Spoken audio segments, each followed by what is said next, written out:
ვისაუბროთ იმაზეც, რა განსხვავება არის მაშინ მოღალატე კაცსა და მოღალატე ქალს შორის, ან ზოგადად ნაღალატებ ქალსა და ნაღალატებ კაცს შორის ფსიქოლოგიურ დონეზე, თუ არის.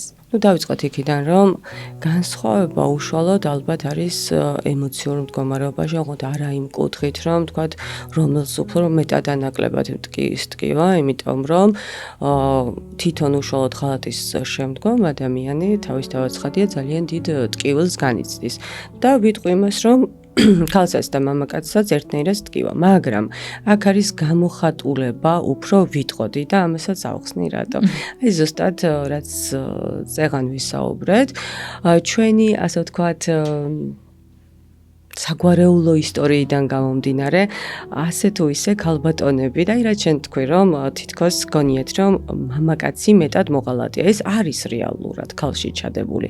ჩვენი ისტორიიდან გამომდინარე, როგორც უკვე ავხსენი და აქედან გამომდინარე, თითქოს ქალს უფრო აქვს ამის შინაგანი მოლოდინი, რომ შეიძლება მამაკაცმა მოღალატოს. ერთია რამდენად აპატიებს ან არ აპატიებს, ამაზე არ მაქვს საუბარი, ან თუნდაც მერე რა იქნება, მაგრამ ქალში მაინც ეს კოდი დევს. ხოლო მამაკაცში არ დევს პირიქით, მამაკაცისთვის ქალი ეს არის სიწმინდე, შესაბამისად შეიძლება ყველაზე იფიქროს, მაგრამ საკუთარ ცოლზე და პარტნიორზე როგორც წესი ვერ წარმოიდგენს ხოლმე. ამიტომ ერთადერთი ეს განსხვავებაა, რომ მამაკაცისთვის მეტად არის დარტყმა და უარეს იმას ვიტყვი, რომ მამაკაცი ამაზე ვერ საუბრობს. მის სამეგობროში, ანუ საკუთარ თავსაც ფაქტობრივად ძლივს უთხრდება ხოლმე, რასაც მე ვუყურებ ჩემ პაციენტებს, ანუ ქალბატონებს არ უჭირთ ამ თემაზე საუბარი და გამიშყავნება. ამიტომ ერთადერთი კონტექსტი, რომ მამაკაცს რატომ მეტად უჭერს, იმიტომ რომ მისთვის მოულოდნელია. და როგორ უმკლავდებიან მაშინ ამას, ანუ შორდებიან? როგორც წესი, ქალების მიმართ არის ხოლმე დაწესებული სტანდარტი, რომ უბრალოდ არასწორად ვთქვი, ახლა სტანდარტი რა ადამიანის ინდივიდუალური გადასაწყვეტია, უბრალოდ როგორც წესი, ჩვენ ყველანი ვთანხმდებით, რომ ღალატი ცუდია.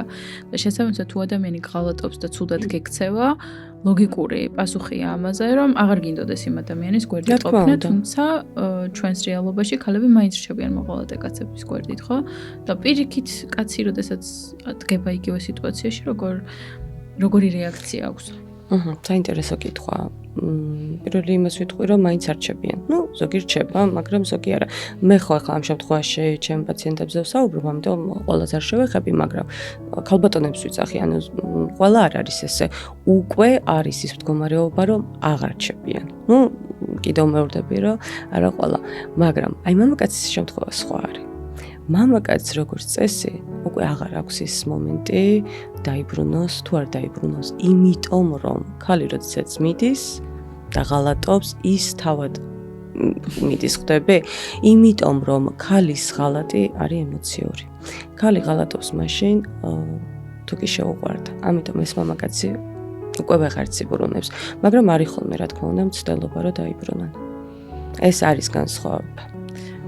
საინტერესოა, თუმცა ალბათ ერთი რაღაც ჩაკითხვა მექნება და ყოველთვის ესე ხდება, იმიტომ რომ მაგალითად ალბათ თანამედროვე კულტურებში, მოდი ესე დავარქვათ, ადამიანები შეიძლება იყვნენ უფრო ნაკლებად ემოციურები თავიანთი გადაწყვეტილებების პროცესში, არა?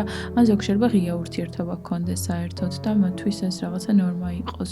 ქალბატონებზე ამბობ, ხო? ორივე მხარეზე ამ შემთხვევაში. აი მაგას ვამბობ, უფრო მეტი პროცენტი არის ის, რომ ემოციები, ანუ უყვარდებათ და ამის შემდგომ დგავან ამ ნაბიჯთან, რა თქმა უნდა, არიან ისეთი ქალბატონებიც, რომელსაც უბრალოდ თავისუფალი ურთიერთობები უნდათ. უფრო მეტ პროცენტულობაზე ვსაუბრობ, რომ თუ კი ეს ნაბიჯი გადადგა, როგორც წესი, უკვე თავისი პარტნიორი აღარ უყვარს და სხვა შეუყვარდა. უმეტესწილად თუ კი ეს მამაკაცისთვის შეიძლება იყოს, არ ვიცი, რაღაც გარკვეულწილად, როდესაც ვესაუბრები ხოლმე ჩემ პაციენტებს, სპორტადაც მოიხსენიებენ ახობად ამ ყოველივეს.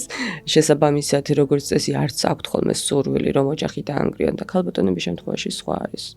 მათ რეალურად ემოციური კავშირი და სურვილი უჩნდებათ იმ პარტნიორისთან ღალატობენ.